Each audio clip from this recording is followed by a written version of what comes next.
Hello everyone welcome back to my YouTube channel. देखो तो time के 3:08 AM शोई भोक कला उठिक खायापी कौन करवा 2 मिनिट इपी ही तो हो पार ना निद लगे उठीचु निद को पछे पकई इपी कर लगिगलु।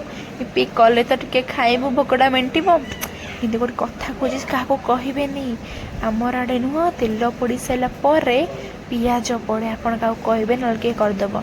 देखो मो आखिटा के नाली देखा मद पिला भाया मद कि पी नी निदर आखिटा लाल देखा निदटा को भांगापी आम 3टा गोटे डांस करदेलु। देखुना मुझे सुंदर डांस कर मो पाखे ट्रेनिंग ने 7टा 8टा डांस शिखाए है मु पुणी इपी कर लगिगली मु तो करनी सान भौणी कला मुझे खाली वीडियो करिया कथा सस सस पके इकी इपी हो गला रेडी लगी जाइए टेस्ट थी लाजवाब टे गार्निशिंग टे धनिया पत्र पकई समस्त मिसिक आम खाईदेलु।